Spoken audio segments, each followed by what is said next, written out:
In this lesson we're going to look at the SFX sound from the score.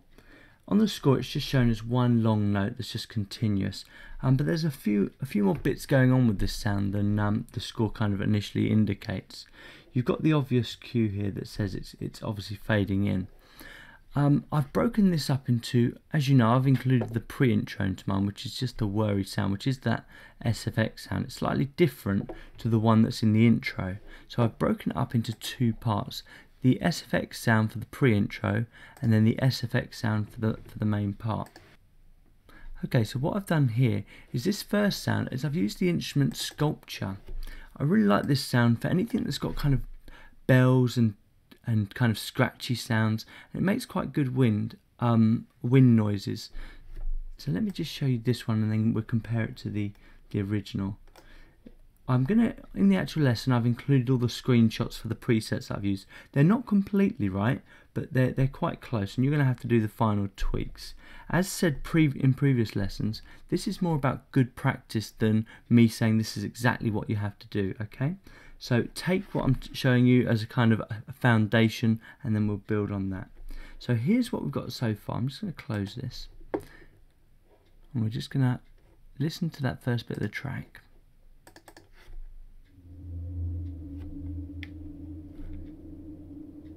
Okay, and we're just going to switch them over.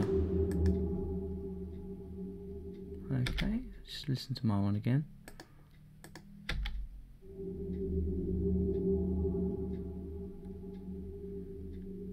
And then listen to theirs. And I do a lot of this throughout the whole course.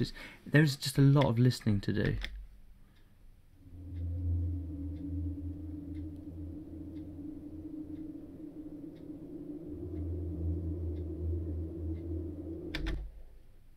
Again, just one more on mine.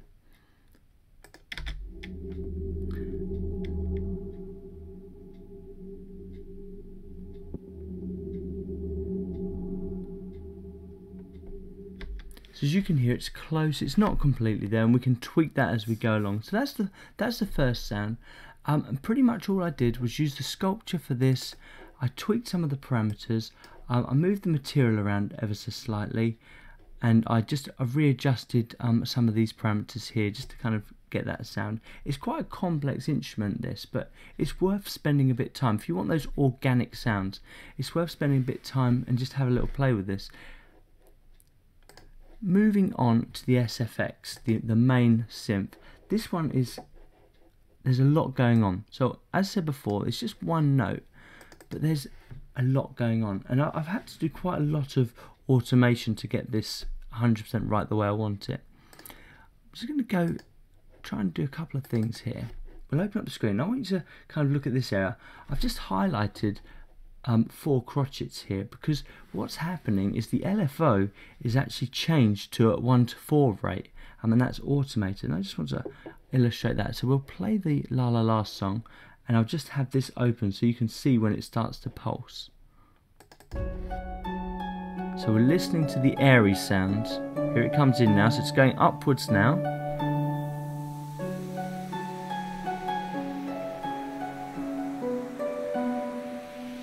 Here it comes.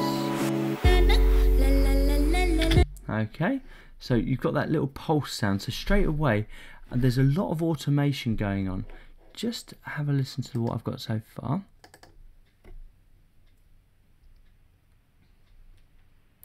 And now you can hear it start to rise.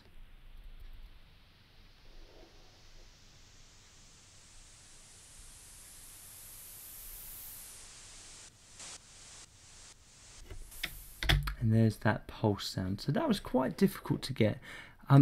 So let's go back to the beginning. Let's look at the instrument that I've used for this. So I've used a completely different instrument for this. I've used the ES1. The ES1 is a fantastic synth, and it allows you to have a lot of control over your sound. And I've just used the default parameters here, and I've literally just turned this main dial so it's just noise, and turn everything down. I could probably mix this a little bit further, but that's my initial setting. So I've actually just turned everything down, and we're just using that noise sound.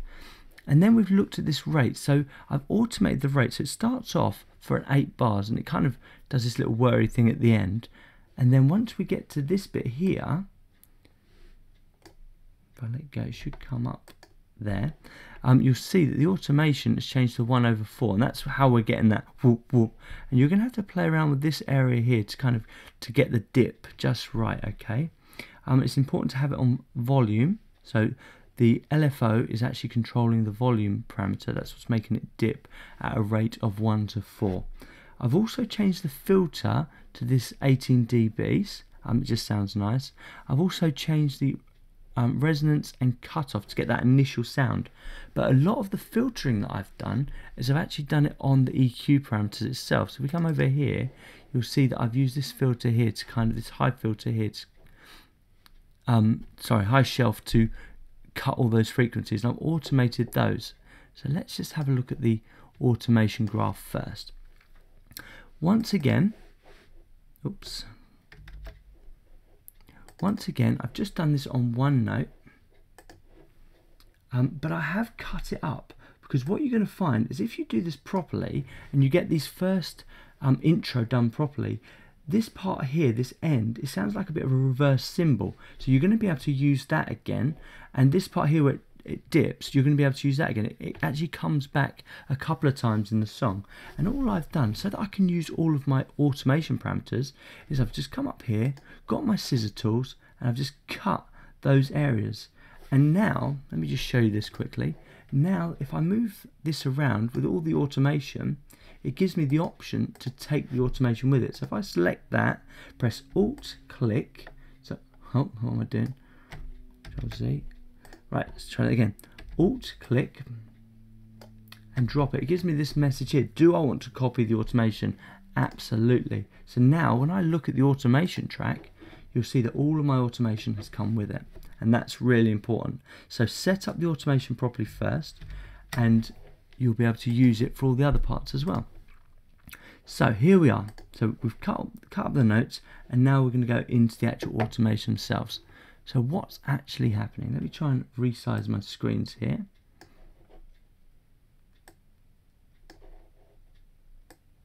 Okay, so I've done 4 pieces of automation. The first thing that I've done is the panning. As you can see, my panning, it starts off in the right ear and it moves to the center. Okay, this is the shape that I see it taking, and please listen to it for yourself to kind of identify that. Let me just see if you can pick that up now. Maybe you might, actually you're probably better off listening to the actual song rather than this one. But that's, to my ear, how I'm hearing it. It starts off in the right speaker and it gradually goes in, and then it comes up to the center, then it goes back. And then this final bit here, you've got it really pinging over to the right speaker. Okay, so that's my automation panning. And that still needs to be a bit tweaked, but that's a rough guide of what's happening. The next bit of automation that I'm doing is my volume. So let's use this drop down panel here. Let's get rid of this piano roll for a minute. So next one is my volume. I want it to come in from nothing because it has to fade with this first one. So I've probably still got a few tweaks to do with the actual crossfade with these two. So it fades in from nothing, then it stays at this volume and it gets a bit louder. Okay. And that's kind of, and then it goes nice and loud at the end for that kind of reversey thing that's going on. So we've got volume and pan. The next thing is that rate LFO. So if I bring up ES1, what you should see is when it gets to here, the rate change on this parameter here. So let me just show you that one. Here it comes, you see? And then back to 8. Okay, so we've got the rate parameter change there, that's just the LFO. And then finally, we have this high cut frequency going on. So we're starting, I'll just show you this, just so it explains it a bit better. So here we go, you should see it. So we'll start from the beginning, you can watch it.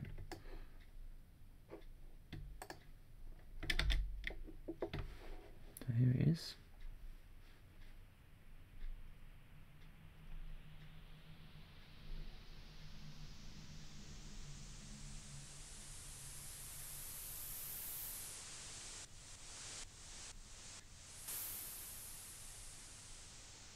And it's got that duck down, so it initially goes up and then it comes down.